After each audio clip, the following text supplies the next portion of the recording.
So our next speaker, I actually am really excited that he is here. So he comes to us from Saginaw, Michigan. And Saginaw, Michigan is a place that's close to my heart because much of my family still lives there. My grandparents are there. My mom is there right now, spending time with my grandparents, my cousins, my dad. So I've been in and out of Saginaw my entire life. And my cousin Nate, he is good friends with Matt and has been since high school. And a few years ago, Nate was just talking to me, knows that I play a little bit of guitar, and he's like, hey, you should meet my friend Matt. And so I've had the opportunity to go to Matt's factory a couple of different times. And because of that, I am really excited that he is here, and really excited for you all to hear his story. So please welcome Matt Ike.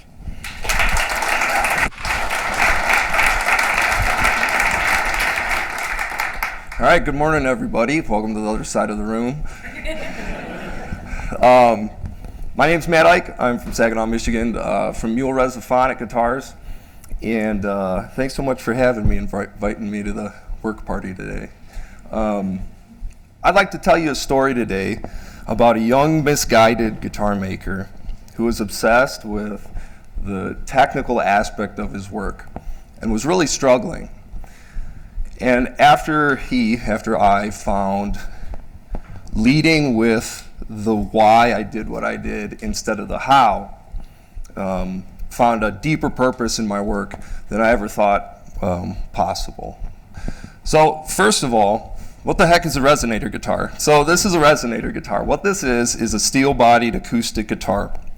And inside there, you see 3 aluminum speaker cones. And what those do is it transfers the string energy really efficiently into the body. The body of the guitar is steel, so it doesn't dampen the sound like with wood guitars. So it's a very technical way of saying this thing is obnoxiously loud. Almost as obnoxious as a banjo. And that was its purpose. So resonators were invented in the 1920s by a band of brothers. They were trying to make resonator guitars as loud as trumpets. This was before amplification. And they were successful, but unfortunately for those guys right there, amplifiers came out a few years later and put them out of business. So at the time, resonator guitars were used for every style of music. Anyone who needed a louder guitar needed a resonator. Country music, blues music, big band, Hawaiian music was really popular then. So when electric guitars came out, all of those musicians sold their guitars to buy electric guitars. And the people who ended up with resonators were the blues musicians. There we go. Oh. I think we got some lag. Maybe if you point the computer. Yeah, there you go. Were the poor blues musicians who were still playing in clubs without any amplification. Now at the same time, a style of music was being developed called slide blues guitar. And what slide is you put a piece of pipe over your finger and you use that to slide up and down the strings instead of your fingers. Now, these beginning blues slide players needed a little bit of help, and what they found was if you raise the strings high up off the fretboard, it's easier to play without the slide hitting the frets.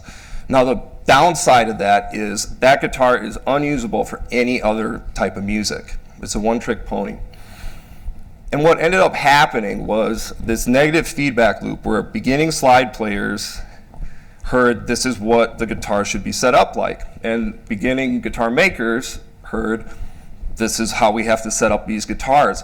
And for 100 years, resonator guitars were painted into this corner of blues slide music. This is known as a slide guitar. If you were to play it for anything else, it would be ridiculous. And that's tragic, because how musicians write songs is with different sounds. If I pick up this guitar and I play a C chord on it, how I hear that is going to affect my musical choices. If I pick up another guitar and play a C chord on it, I'm going to make different musical choices. So what happened was this negative feedback loop literally changed the course of music. Songs that could have been written weren't written because people couldn't play what they wanted to play on this guitar because of how it was set up. So fast forward, 1984, we've got this kid. That's me. I started out playing violin, and like the nerd I was, became fascinated with the science of sound. How this tool worked, how the woods combined. And later on in high school, I was looking for a way to upset my parents. So I grew my hair out, thank God for that, and picked up the guitar. I became obsessed with the making of instruments. The methods, the science behind it, the tools, the construction, hooking them up to computers to see waveforms. I was a total nerd about it. And I went to a guitar making school after high school. And when I graduated, like most 19-year-olds, I was going to show the world my big ideas. And really struggled trying to show people the science part of the instruments, and I'll save you the bloody details. I ended up getting a job at Huss and Dalton Guitars in Stanton, Virginia. Stanton, Virginia is in the Shenandoah Valley of Virginia. This is the heart of bluegrass music and old-time music. And when I went to the interview, Jeff Huss, one of the owners, didn't ask this punk 19-year-old what his big ideas were. He asked me this. He asked, "What kind of music do you play?" And that was the beginning of my re-education, because in that area of the country, music is the culture. Our work parties were pull up a chair, grab a guitar, and play these historic songs together that everyone knows. I could walk into Marino's on a Thursday night and there'd be a group of strangers in the back playing the same exact songs. This is how you found your tribe, was through music. And these were the tools to do it. And at Huss and Dalton, what was built with those tools was more important than the tool itself. So a few years later, I saw a man named Kelly Joe Phelps play in concert. And I had seen him play a half dozen other times. And every time was a spiritual experience. I'd never seen somebody play like he could. This time was different. He was playing one of these. He was playing an old resonator guitar. And for the first time, I saw a guitar that could stand toe-to-toe with this powerhouse. Because of the volume of this instrument, because of its unique sound qualities, he could do whatever he wanted. He wasn't held back by it. So I left that concert knowing what I had to do. I had to figure out how to cut metal. I had to figure out how to melt metal. And into the basement I went. This is the first shop. It was obviously very cold. And I spent 2 years down there trying to figure out how to do this. Well, luckily I got to make a guitar with Kelly Joe. And I had a little bit of a relapse. I was going to impress this guy. I can use whatever wood in the world you want, Kelly. I can make this thing do whatever you want. Just tell me and I can make it happen. And he told me, well, man, I don't know anything about that stuff. Just do what you do and I'll make it work. Just please don't set it up for slide guitar. So here you had this professional musician. He deserved to be the pickiest player on the planet. He made a living on this guitar, and he didn't know anything about it. The design of the guitar, the knowledge of it, was actually a stumbling block. He was so singular in his purpose, he just needed to make music, and he needed this to get out of the way. So what he had me do was set the strings up lower to the fretboard. He still played slide guitar, he just practiced. This way, this guitar could do anything that he wanted. And this was a real turning point for me, because what I saw was, at Huss and Dalton, it's a people connection. It's less about the thing and more about what we do with it, how we develop connections with human beings. What Kelly showed me was this guitar, if I remove that design stumbling block, more people would have access to it that didn't have access to it. So the people plus removing that obstacle was going to be how I brought people together through music. So a couple years later, I'm on Instagram and I'm scrolling through, and I see a post from a guitar store for a guitar that I had been bidding on. And one of the comments there was from a very well-known person, and it was very clear to me that he was the one who had outbid me. So I did what you shouldn't do, and I slid into his DMs, and I said, "Hey buddy, I'm the guy you stole that guitar from." And he sent me this picture. So if you can't see him behind that big hat, and the big guitar. That's Jason Momoa, Aquaman, Game of Thrones, Lisa Bonet's ex-husband, etc. And Jason's a guitar addict. He loves instruments, and he started out playing guitar on a resonator guitar, actually. And so he wanted one of our guitars. And I had learned my lesson at this point. I wasn't going to impress a 6'5" Hawaiian movie star. But I was going to make a friend. And so instead of trying to impress him, I asked him this: stories are better than money. How about a trade? Now I'm expecting a prop from the show that he was on, Frontier at the time, or a picture for my mom or something like that. And he said, screw that, get over here and I'll kill you on camera. So I said, where's here? And 6 weeks later, I found myself on the northern coast of the United Kingdom, dressed as a redcoat, running around on the beach at 3 o'clock in the morning, shooting black powder rifles off of a castle wall. Normal dude walking down. As one does. Oh, wait. Are those pantaloons? So there's the castle, that's Bamborough Castle. So this is my 3 seconds of fame. That's me on the wall. That's me shooting Jason's friend. There's me again.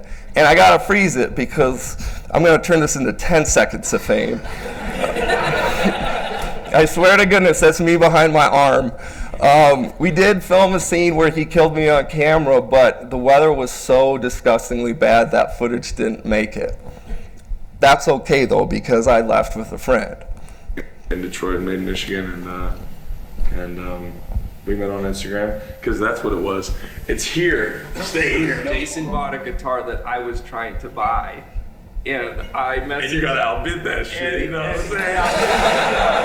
I'm saying? So he brought the instrument that brought us together. Yeah. That's the guitar he stole from me. Yeah, that's pretty. Grab that one. We rode some motorcycles around Pittsburgh. Got in trouble with the law. It worked out okay. The entire Pittsburgh police force showed up to get a hug from Jason.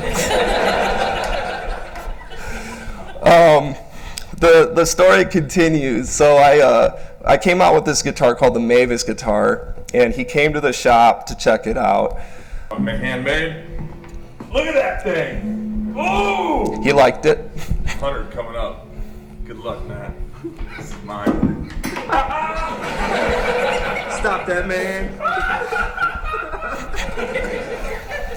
So the thing with Jason is, you know, he could have anybody in the world around him. And at first I was like, what am I doing here? I kind of sit in the corner and whatever. What I realized was, you know, the guy across from me at dinner who chauffeured him around was a guy who used to play minor league hockey in Newfoundland. It's this band of misfit toys, you know. And so Jason has a really cool perspective on life. And when he left the shop after he met the Mavis, he told me this. He said, congratulations on building your life, now share it. So my purpose got deeper. This wasn't about me. It wasn't about me building connections for myself and for my business. It was about doing that for other people and using these guitars as that tool. People like Austin. So I met Austin 6 years ago at the NAMM show. NAMM show is this big industry show in California. And Austin's from California, and he came to the booth with his mom as a 12-year-old. And he walked up to me, and he looked me in the eyes, and he shook my hand, and he introduced his mom, and he told me how excited he was to finally be able to play one of these guitars. I was really impressed with this kid. And after he left, I asked his mom if we could make him an instrument. I felt really moved to get him one, and she said, yeah, absolutely. So we built him a guitar, and he started doing the Instagram thing. And, you know, I got to watch him grow up. And it's been a real special friendship. Every NAMM show, him and his mom come and we catch up. He's been to the Interlochen Music Camp in Michigan, so he came by the shop and saw where the guitars were made. So, last year at NAMM show, Austin and his mom come up to the booth. And, you know, we're catching up like we normally do. And I'm talking to Austin, and Austin's mom is talking to my dad.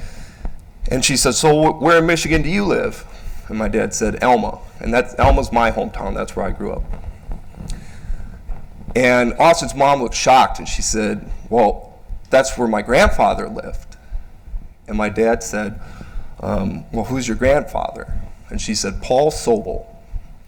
Paul Sobel was this smiley old man who played second violin in the community orchestra that I'd eventually play in as a grade schooler. Paul Sobel was my next door neighbor.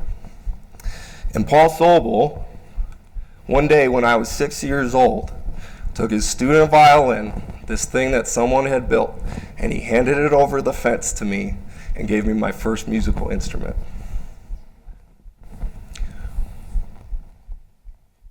I told my brother this story, and he summed it up like this. He said, Matt, you didn't build that guitar for Austin, his great-grandfather did. Separated by 3,000 miles and 3 generations, Austin has a connection to the great-grandfather that he never knew. And I told myself I wasn't going to cry when I told this story, and I did it. It's a check mark. My friends, this is what we do for a living. When we solve problems, when we remove barriers for people, we make these mechanisms of connection that connect people in ways that almost nobody else can. And we reap what we sow. We can lead with the technical part of what we do, and we can be impressive, and people will be impressed. Or we can lead with why we do things. We live at a time where we're more attached than ever, but more disconnected than ever. This is a root of most of our problems. We need this tribe. We need to bring people together. This is what we build. This is imagine what kind of change we could make if when we went into our work, we led with why we do what we do instead of the how. Thank you very much.